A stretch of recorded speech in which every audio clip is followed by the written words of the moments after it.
morning and a warm welcome to Frugal. My name's Lara. This is a frugal living and budgeting channel.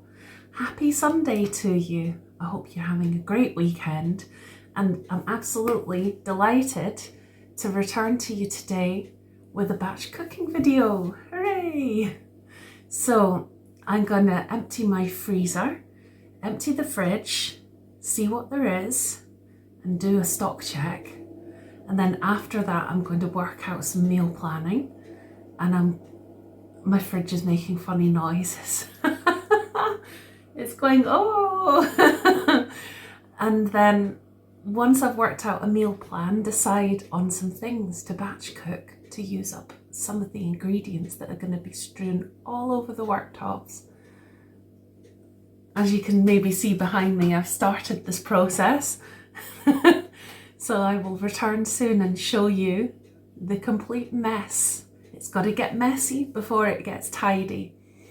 And if you've seen any other videos from earlier in the month, you'll know that for the month of April, I have been setting myself a challenge that I will only buy in the supermarket the bare essentials needed and some seasonal things with Easter fast approaching.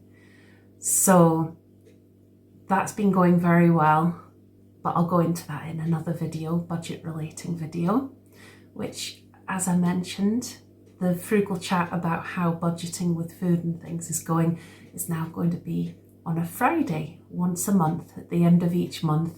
So watch this space and I'll be in touch on a Frugal Friday with a lowdown on how that's gone at the end of the month. But for today, without further ado, let's get into the kitchen, get all the items spread out, and I'll show you what there is. See you in a wee minute.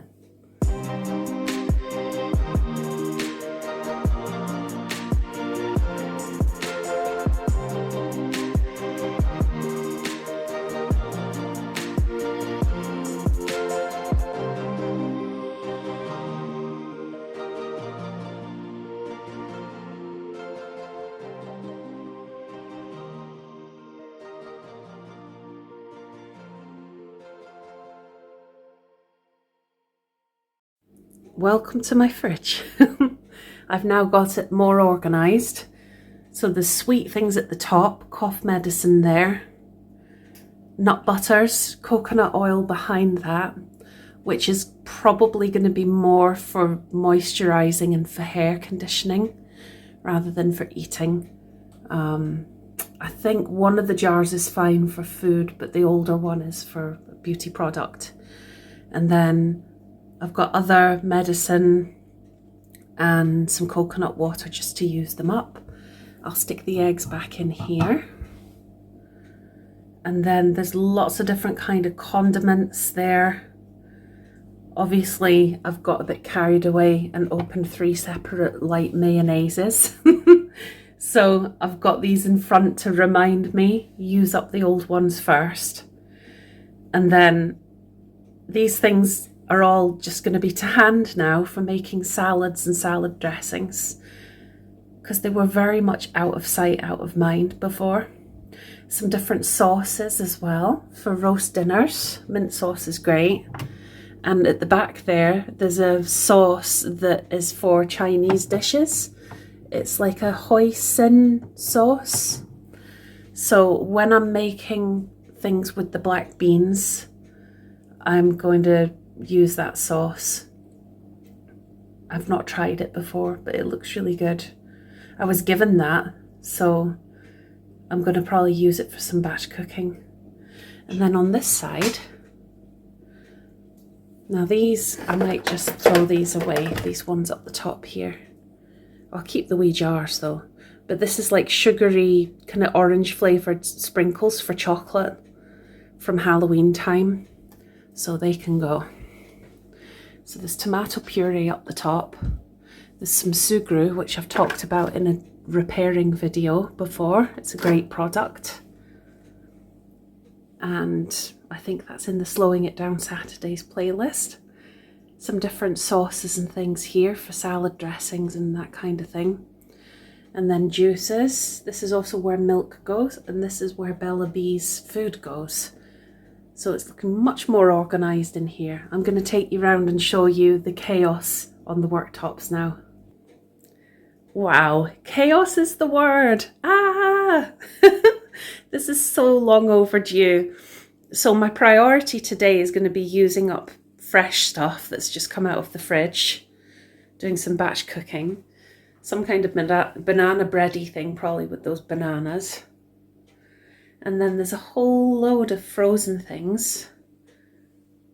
A whole bunch of things. So I'm going to sort through this lot. First things first, get things in like categories with like. And then I can work out what fits back in the freezer.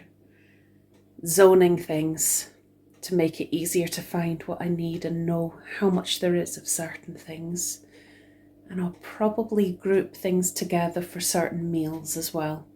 We'll see. Anyway, I'll be back very soon to show you. Now this highlights the importance of me getting a system in place, because I always forget about this top drawer. In this top drawer I have 25 different cakes, either made with fruit or vegetable as the main ingredient.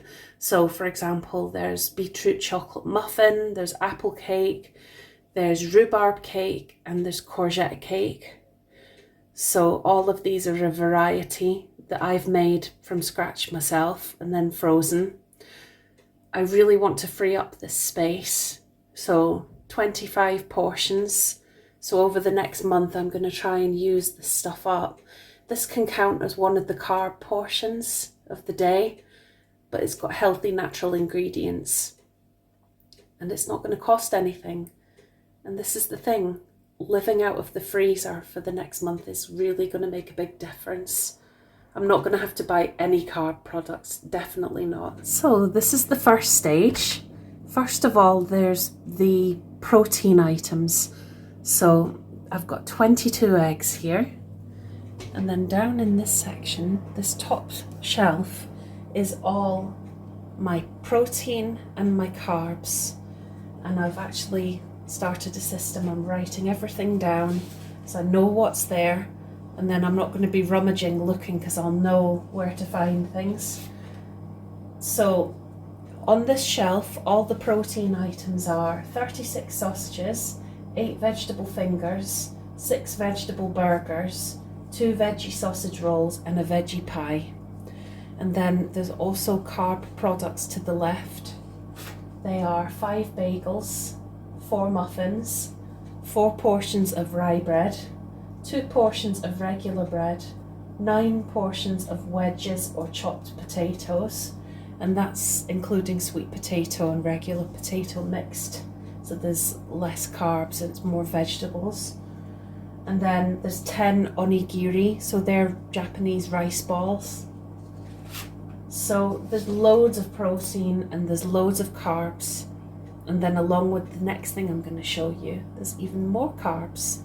So I probably won't need to do very much cooking over the next month because I really want to use what's here and then be able to bring in a fresh cycle of items in May. I will be batch cooking based on some fresh ingredients today, so I'll be using those things up first. If there's room to freeze any of those, then great. I have a feeling there won't be room, but we will see. We'll find out together. Before we move on to fruit and veg, I just wanted to show you this too. I've squeezed in this short crust pastry because technically I'm classing that as a carb as well, even though it's a raw ingredient that I've not turned into something yet. Grouping like with like items is now going to be a regular part of how I organise my freezer space, and then that way I'm keeping track. I might even make a little map or something to help me keep track. So this top drawer and this one are going to be where I keep carbs and where I keep proteins. The very bottom section down there is going to be where I keep my batch cooked meals in my Tupperware, in my plastic Tupperware. And then I'll have my vegetable drawer. I don't think I'll have a fruit drawer eventually. At the moment, I've got a lot of fruit to use up. I'm not a big fruit person, really. So I think it will be a half and half eventually, half fruit and half vegetable drawer. The next part I've sorted is down at the bottom, but before that, just to say I managed to squeeze the onion rings in here, which I'm really chuffed about. Now the bottom drawer is going to normally be for batch cooked meals. At the moment, it's also doubling up as a fats and dairy store. There may be a small amount of fats and dairy that I store in here, like coconut milk, custard, butter for baking, that kind of thing, or I should say air fryer baking. So I don't really do much baking. Oh, and also Bella's wee cool packs for her food for the summer. Like if I'm using her automatic timed pet feeder, I'll stick one in the summer when it's hot to help keep her food fresh. I'll put one of those cool gel packs under it. Still fits inside the pet feeder, which is really handy. So at the moment, there's only, what was it again? I can't remember, I'll have to check my list and I'll let you know. But there's only one batch cooked meal in there right now because most of the space is getting taken up with coconut milk, butter, yogurts and compote, which is absolutely fine. Now that I know where it is, I've got a system, I know how much of it there is. I'm going to get this stuff used up in April and May, and then that'll create space for proper batch cooking. So it's just the fruit and veggie drawers to go now, and now I know where I stand. Any batch cooking I do at the moment is going to have to be eaten over the next few days. So this is helpful to know. Oh, okay, so it's a root casserole, which is a nice meal, so that's good to know. Now this is the fruit drawer. I don't want to have an entire drawer of fruit in the future, as I say, but at the moment that's what it is. Also for the sake of my teeth and also for blood sugar health in general, I won't be having smoothies in the long term going forward. But in April and May, again, just to use up the fruit. And then in future, I'll just have maybe half a drawer at the most that's got fruit in it, but it will be only things that I actually really enjoy, because what's the point otherwise? So in order to use up the smoothie, I've got 18 portions of red fruit, different kind of berries and stuff. Some of that's allotment berries like goji berries and gooseberries. Although, yeah, they're red, I think they're red gooseberries, and there's some goji berries. So they're kind of a bit more tart, so they're good to say with a yogurt rather than in a smoothie. But there's plenty of red fruit to have as part of the smoothies, using up those yogurts in the bottom bit that I just showed you.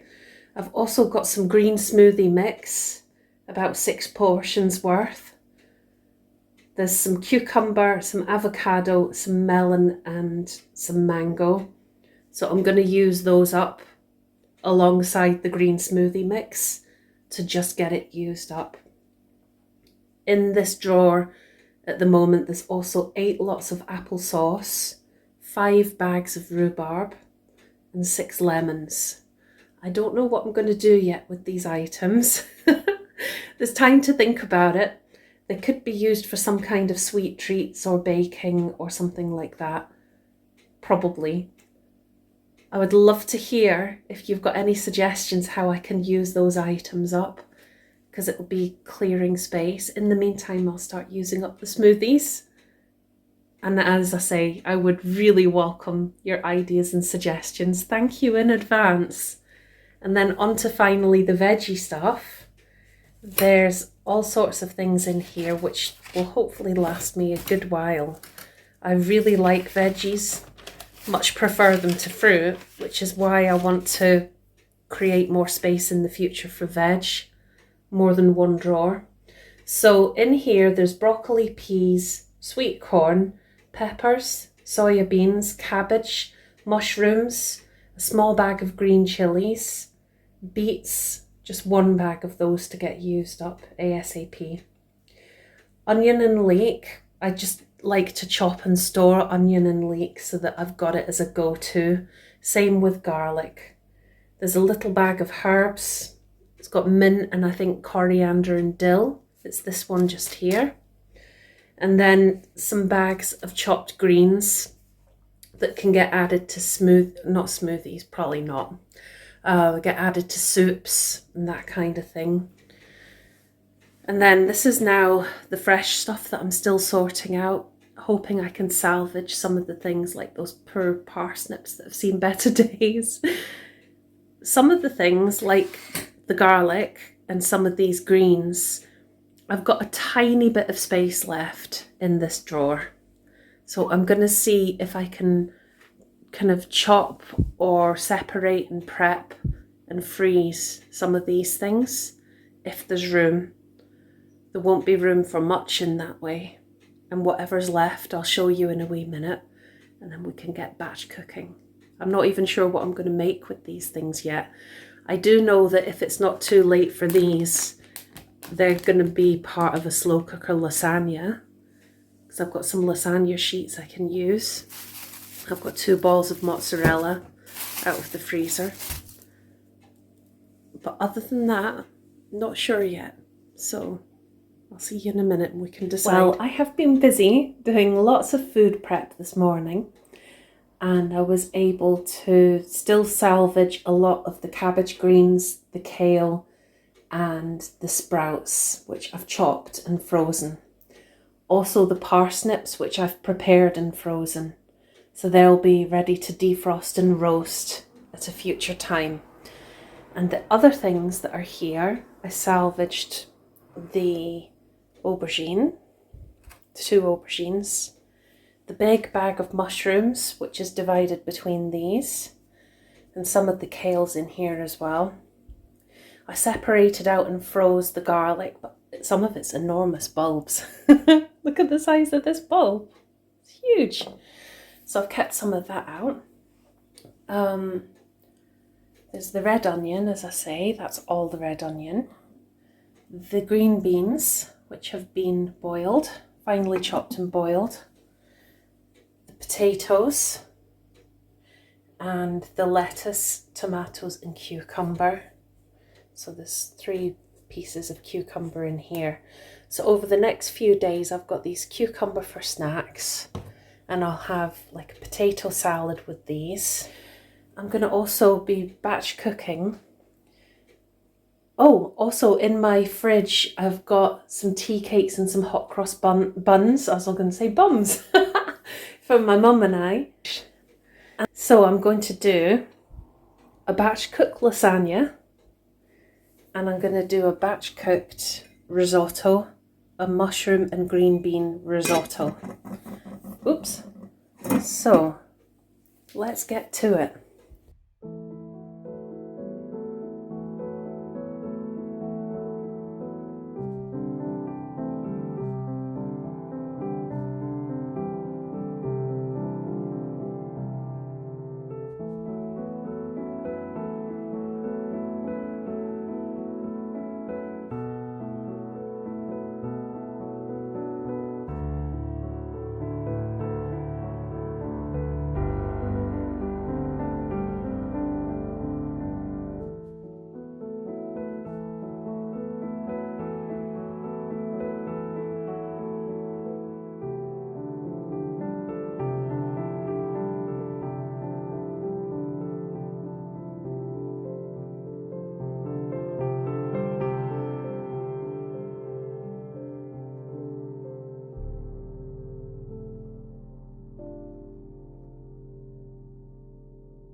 So here's the risotto, 3 portions, so my dinner, and then 2 meals for the next 2 days. Very pleased with that.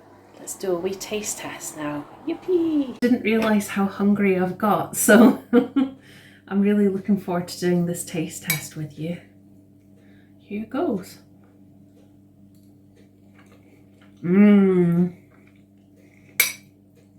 That's yummy.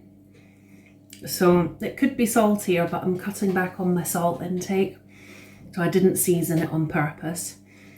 but mushrooms, beans or peas or peppers, all great vegetarian options for a risotto. And I do love a risotto because it's substantial, the rice is nice and creamy and flavoursome, it's filling, it's very healthy, and it's super frugal. It's ideal. So I'm going to eat the rest of this, and then we'll do a little taste test of the lasagna. It should be ready by then. So I'll see you soon. Now, to make the slow cooker lasagna, I'm going to do layers of aubergine. So it'll be an aubergine layer followed by the sauce layer. In the sauce layer, there will be, well, I'll be mincing the garlic, frying the minced garlic with the onion, kale, mushrooms, and peppers. I'll use up the last of these peppers, and I will also be using up these peppers. So there'll be also a bit of tomato puree in with the tomato, the chopped tomato, if it needs to be thickened up a bit, and there'll be some basil. So that will be the kind of tomatoey base, the kind of sauce layers, and then I'll repeat, so it will be sandwiching the layers. So it will be aubergine, lasagna sheet, sauce, aubergine, lasagna sheet, sauce, and I'll keep repeating that. And I don't know how many portions it will make, but we'll find out soon enough.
This is the lasagna, hooray! So I've got 2 lasagnas to go in the fridge and then 1 for my dinner, because the risotto earlier was like a very late lunch and this is like a kind of ordinary time dinner, I suppose, because I've been making a whole day of it with this big batch cooking, fridge and freezer sorting and itinerary stock check, and it's been a very fast day, but very productive, and I've really enjoyed bringing you along with me for the journey, so thank you for watching.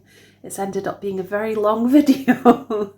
So let's do a wee taste test of this and then I'll say bye-bye. Here we are. So let's do this. If I can try and get it onto my fork, or not even fork, spoon rather. Right, here goes. Oh wow, that is delish. What I love about a homemade slow cooker lasagna, excuse me, is you can use up vegetables so easily with it. And as long as you've got a tin of tomatoes and a bit of puree if you want, you can just really do it with whatever leftovers you've got. It doesn't require that many ingredients. No 2 lasagnas are ever the same that I make, but they're always so easy and delicious and frugal. It takes about 2 hours in the slow cooker, and I've got a decent batch of 3 meals out of that, 3 really hearty meals. So I'm very happy with it and highly recommend lasagna in the slow cooker. It's definitely worth a shot. So thank you for watching, and I'll see you very soon. Best wishes, have a super week, and I'll see you on Tuesday. Bye.